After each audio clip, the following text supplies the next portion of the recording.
Welcome back to Live from Paris. I'm now joined by Stephen Carroll, which means it's business time. Hello, Stephen. We're starting off with some news about the European motor industry. Yeah, bad news. New sales figures show that new car sales in Europe fell by 10.8% in September, more than expected. 1.1 million cars in all were sold across the continent last month, but it was down 17.9% in France, almost 37% in Spain, and sales actually grew in Britain by 8%. But you can see it's reflected across how the economies are performing across Europe. It's the 12th consecutive month of falling sales, according to these figures, so not good news for European car makers. You've got some more bad news for us. We're moving on to Spain now and its troubled banking sector. Yeah, the ratings agency Standard & Poor's has cut the credit rating of 11 Spanish banks today. It includes the country's two biggest lenders, Santander and BBVA. Now, this follows S&P's downgrade of Spain's sovereign credit rating last week to just 2 notches above junk status, reflecting its difficult financial times. Now, Spain's already had to seek help for its banks from European partners,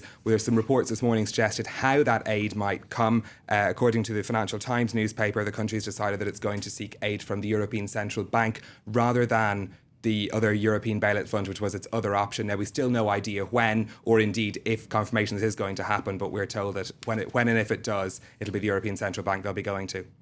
And in neighbouring Portugal, there have been some protests after the government announced its budget plans for next year. Yeah, bad news for workers. You can see the protesters outside the parliament there angry with what happened. This budget for 2013 includes the toughest tax rises since Portugal sought a bailout last year. It's thought that for middle income earners, the worst hit, that the taxes will amount to 3 months' wages for them. The finance minister has also confirmed that Portugal is expected to stay in recession next year.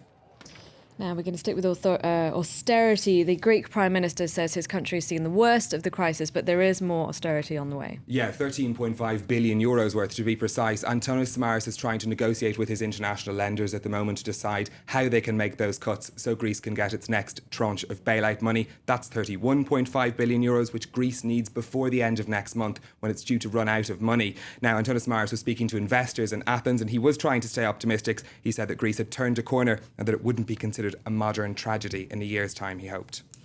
How are the markets taking all of that news then? Surprisingly well, frankly. Europe opened up in positive territory because of optimism about the global economy, which had come from US results yesterday and carried over into Asia. You can see FTSE in London is up there, not quite to year highs, but actually only about 100 points off it. So we are seeing some sort of rebound in the areas there. In Asia, those leads from Wall Street overnight carried through to positive results there. You can see the Nikkei closed the highest up there, 1.44% up. OK, now the United Nations is warning that food prices remain dangerously high, prompting concern of another global food crisis. On this World Food Day, the UN estimates that 830 million people around the globe are going hungry. France's agriculture minister has called for food reserves to be set up in vulnerable countries to help ease the crisis. On World Food Day, ministers and experts will be discussing the issue of global hunger. According to the FAO, 870 million people suffer from malnutrition, down from 925 million in 2010.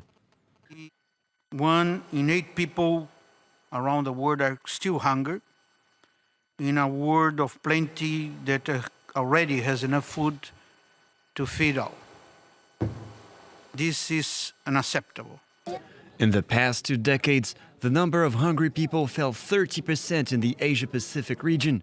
But in Africa, things got worse, with 238 million hungry people, up from 175 million 20 years ago.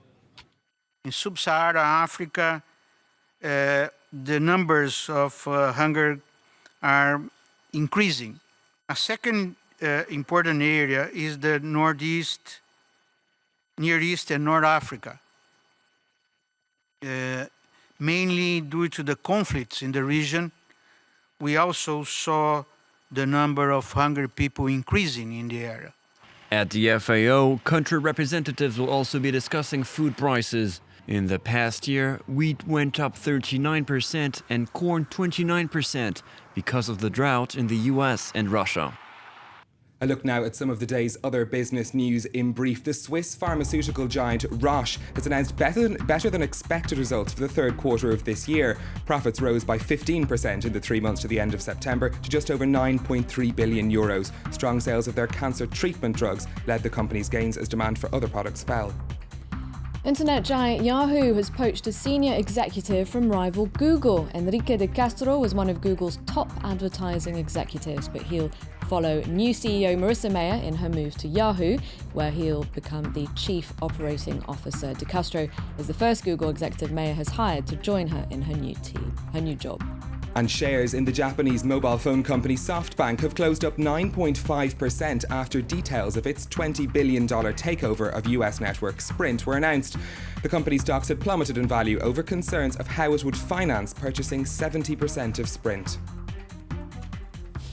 Now, it's not often we talk about business in Somalia, but the capital Mogadishu's this restaurant scene of the capital is experiencing a revival. Yeah, now the city, it's best known for violence really rather than tourism, but new restaurants have started opening up around Mogadishu, and the restaurateurs say that demand is starting to outstrip supply as they're seeking to find the best ingredients for their meals. Lobster, a delicacy the world over, enjoyed by discerning customers with money to spend, even in war-torn Mogadishu. The restaurant scene in the Somali capital is coming back to life as peace tentatively returns after a 20-year civil war. One of the hardest things now for chefs is getting enough seafood to satisfy all the customers. Another challenge that we have there is there's a time when the sea is very rough.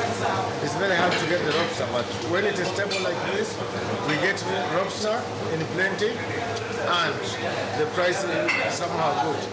Restaurants like the Lido are springing up across the city. Although the improved security situation has allowed more to open, things are still not completely safe. In September, suicide bombers from the hardline Islamic group Al-Shabaab hit the popular village restaurant run by Somalis returned from England. 14 people were killed. Peace and security are essential for everything in the city. People are making more developments at tourism hotspots, restaurants and hotels are opening. Also, when you visit the airport, you can see 5 to 6 planes coming in a day.